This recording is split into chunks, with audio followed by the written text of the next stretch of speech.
ख्रिस्ताच्या नावात सर्वांना सलाम. आजच्या मननाचा शास्त्रभाग आहे उत्पत्ती 22:17-18 वचन आणि आजच्या संदेशाचा विषय आहे देवाच्या वाणीचे पालन करणे.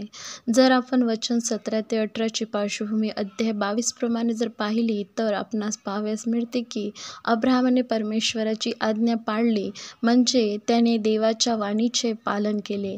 ह्या ठिकाणी आम्हास दिसते की अब्राहमाने परमेश्वराची वाणी शांतपणे ऐकून घेतली, ती मान्य केली व तिचे पालन केले. या ठिकाणी आपण पाहतो की जेव्हा परमेश्वराने त्याला हाक मारली तेव्हा त्याने ती हाक ऐकून घेतली, आनाकानी केली नाही, कोणताही बहाणा केला नाही, कोणतेही कारण त्याने दिले नाही, त्याने नकार दिला नाही, इकडे तिकडे पळ काढला नाही किंवा तो घाबरला देखील नाही. त्याने धैर्याने परमेश्वराच्या वाणीचे पालन केले व त्याचा देवावर विश्वास होता. उत्पत्ती 22 वचन 8 यामध्ये त्याचा उल्लेख केलेला आहे. आणि त्याच्या पुत्राचे बलिदान करणे हे त्याच्यासाठी फार अवघड आणि दुःखाची गोष्ट होती. ही परिस्थिती त्याच्यासाठी अनुकूल नव्हती. अशा ही परिस्थितीत त्याने धैर्याने निर्णय घेतला व त्याने देवाच्या वाणीचे पालन केले व तो विश्वासात खरा ठरला. जर आम्ही लूक 1 आणि 26-38 वचन वाचतो, या वचनामध्ये पाहिलं तर मरियेच्या बाबतीत देखील तसेच घडले. तिने म्हटले, मी प्रभूची दासी, आपण सांगितल्याप्रमाणे मला हो. अशा प्रकारे तिने प्रभूच्या वाणीचे पालन केले आणि तिने देवाने दिलेली जबाबदारी पूर्ण केली. पहिले शमूएल 15 आणि 23 वचनामध्ये जर आपण पाहिलं, परमेश्वराचा शब्द म्हणजे वाणी पाळल्याने देवाला संतोष होतो. न पाळणे म्हणजे जादूगिरीच्या पातका समान आहे आणि हट्ट हा मूर्तिपूजा व कुलदेवताचरण सारखा आहे.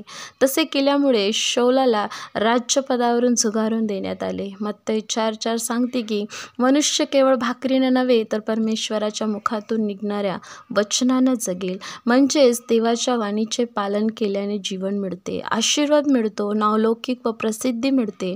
जशी अब्राहमाला उत्पत्ती 17:5 प्रमाणे अब्राहम हे नाव देण्यात आले व राष्ट्रसमूहाचा जनक ठरवण्यात आले. निर्गम 3-4 या अध्यायामध्ये आपणास वाचाव्यास मिळते की मोशेला देवाने झुडपातून अग्निज्वालेतून हाक मारली की त्याने इस्रायल लोकांना मिस्राच्या गुलामगिरीतून सोडवावे, पण त्याने अनेक कारणे देण्याचा प्रयत्न केला. पण परमेश्वराने त्याला सरळ केले व त्याचा भाऊ अहरोन ह्याला सोबतीला दिले व मीही तुमच्या सोबतीला असणार असे अभिवचन दिले.